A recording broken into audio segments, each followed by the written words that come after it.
Hi everyone, I'm Margaret. Welcome back to my channel.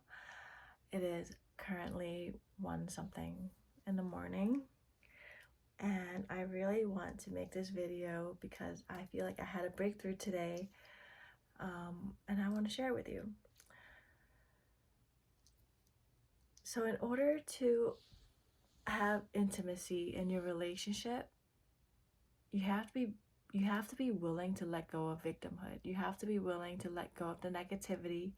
You have to be willing to let go of resentment, bitterness, anger, any kind of disapproval, any kind of negative thoughts about the masculine in general.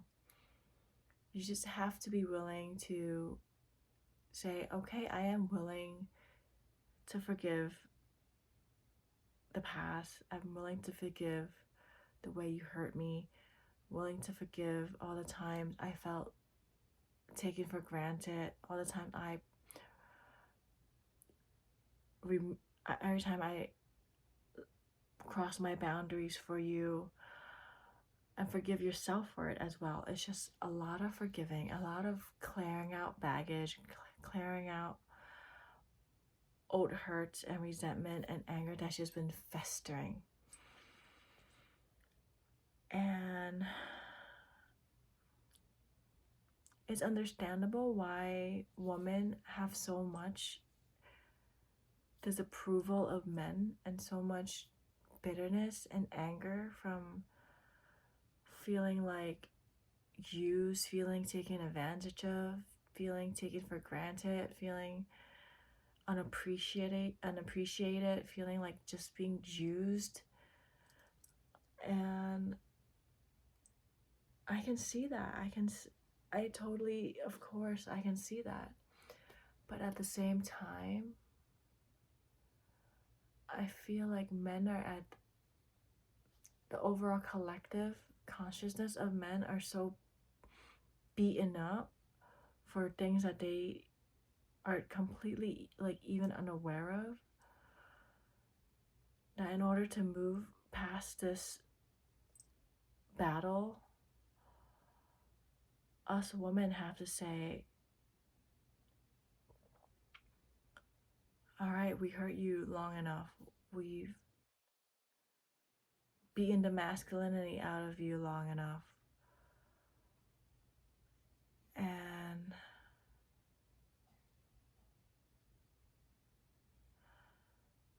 we're willing to start fresh.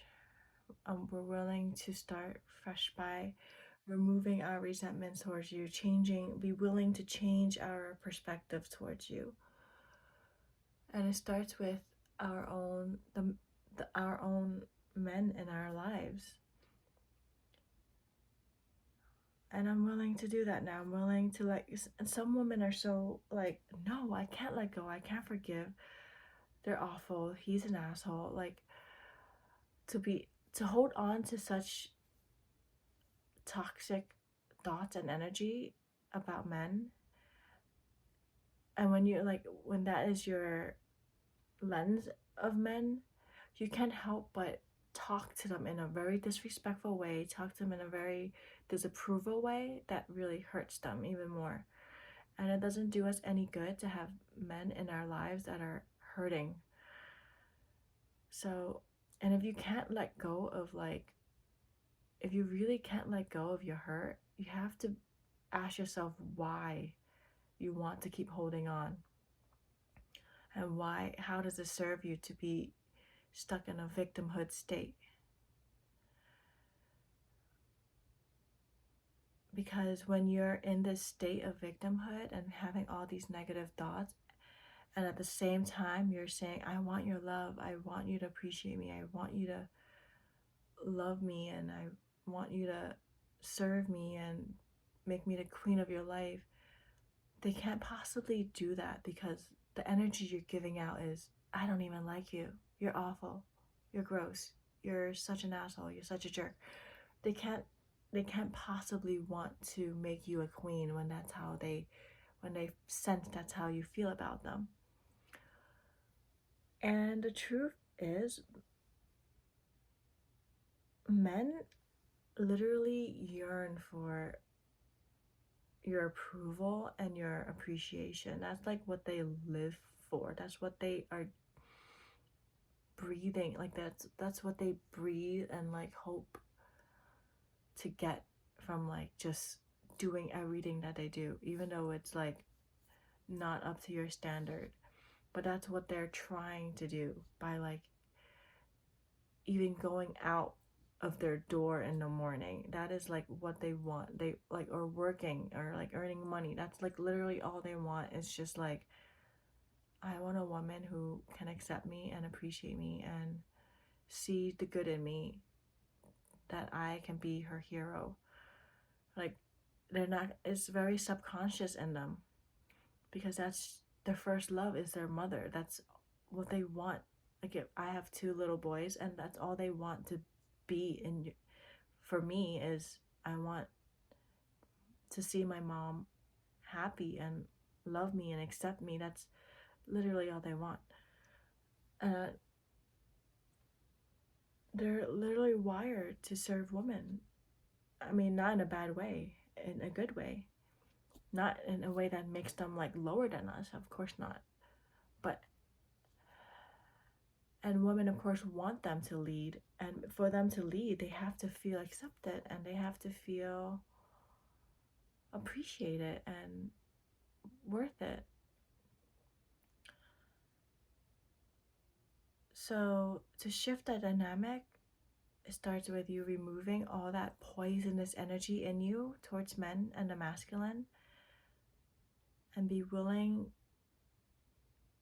to accept them and approve of them. So not just accept them, but like actually say, you are good, you are great, you are wonderful, you are amazing, and see them in that light. Because at the same time, women want that, would want that from men, because a girl's first love is her dad, and that's what she wants her dad to see her as, her little princess, his little princess, his everything, his precious treasure. So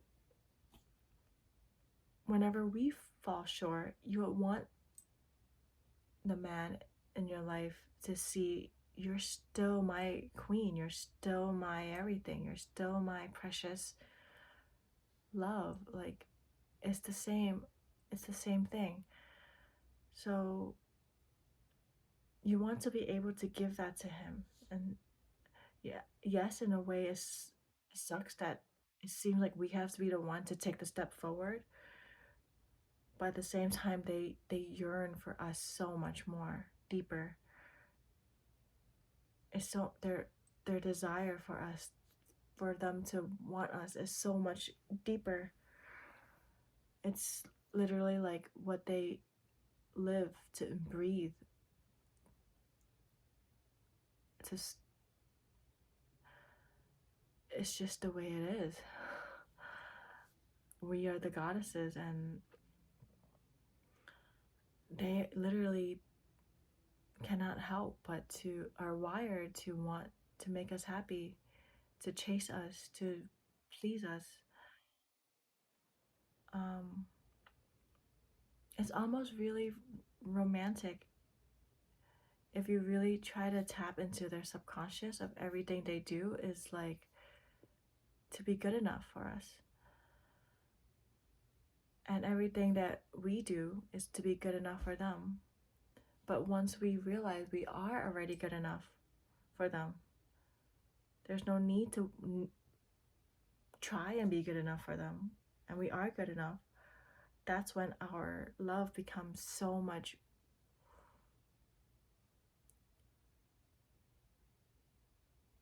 greater and potent. And that's what they want. They don't want somebody who, they don't want a broken woman. They don't want to please a broken woman. They want to please a goddess in her own power and in her own femininity. And they want to chase and want to please someone who is in their full power. Because when he is able to please someone in her full power, that's when he knows like he is worthy himself.